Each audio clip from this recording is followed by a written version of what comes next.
Pipeline is the newest coaster product from renowned manufacturer B&M and the latest coaster to be added to SeaWorld Orlando. After a few rides during pass holder previews, I would like to share some thoughts about the experience that this unique stand-up coaster offers.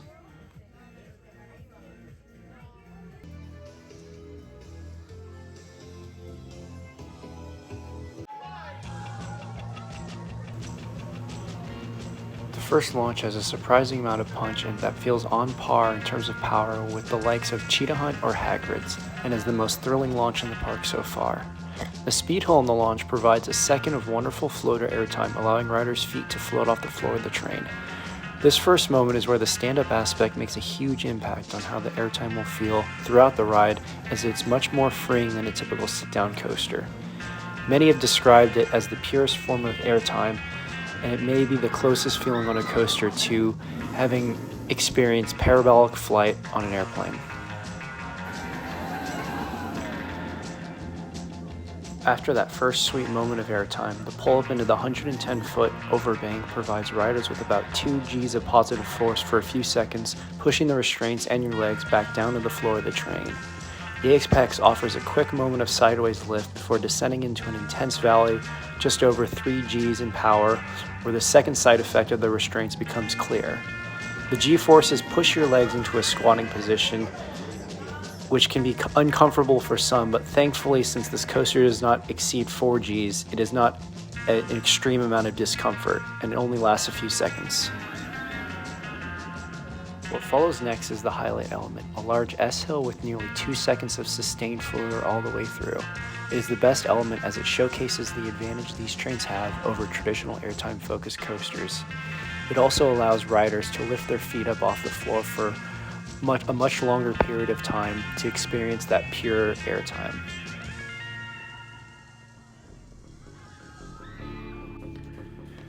The airtime abruptly transitions into an even heavier moment of positive G-force as you are forced once again to squat while passing over the water fountain.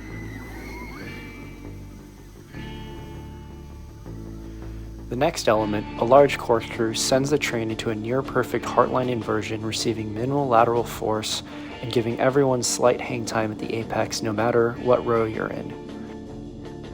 Then a set of trim brakes kick in that do little to slow the train for the next hill, as it offers another sweet 1.5-second burst of floater airtime.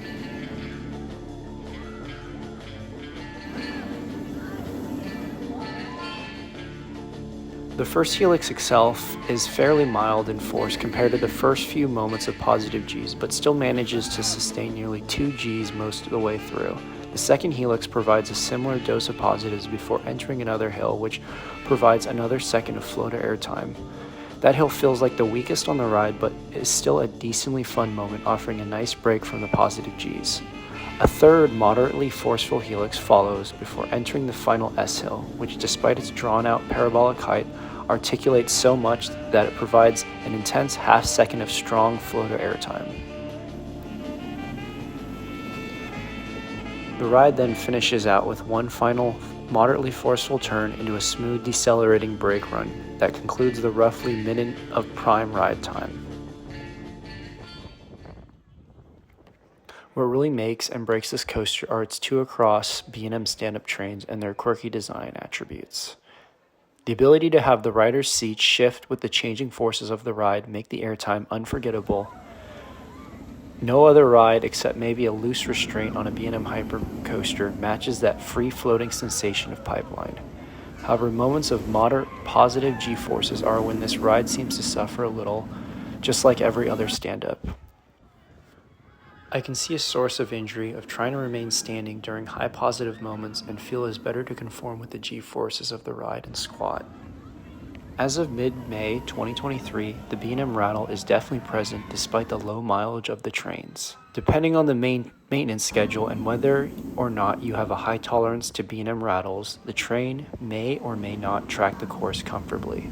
Additionally, the narrow width and top-heavy nature of Pipeline's trains seem to amplify the rattle, especially around high banking turns and positive G-focused helices. The most uncomfortable component may be the adjustable harnesses and shoulder straps, as they dig into your collarbone and are very tight. They do not hinder the airtime and feel necessary to keep the rider harnessed within the restraints, but are much tighter than the vest restraints found on modern B&M dive and wing coasters. With these factors in mind, I would say it is a thrilling 7 out of 10 with some significant comfort flaws, but still deserving a second or third spot in SeaWorld Orlando's coaster line behind Mako and or Icebreaker. I think given how great the airtime is, I would love to see a version that eliminates the 3 helices in favor of more traditional airtime in a small-scale B&M hypercoaster layout such as Goliath in Montreal, Canada, or Hollywood Dream in Osaka, Japan. Pipeline's airtime rivals most B&M hypercoasters, but it is at the cost of slightly uncomfortable riding position and awkward train design. Despite its flaws, I can still easily recommend prioritizing a ride on Pipeline, as no other coaster currently can offer a unique airtime experience such as this. How does your experience compare? Please let me know in the comments, and thanks so much for watching.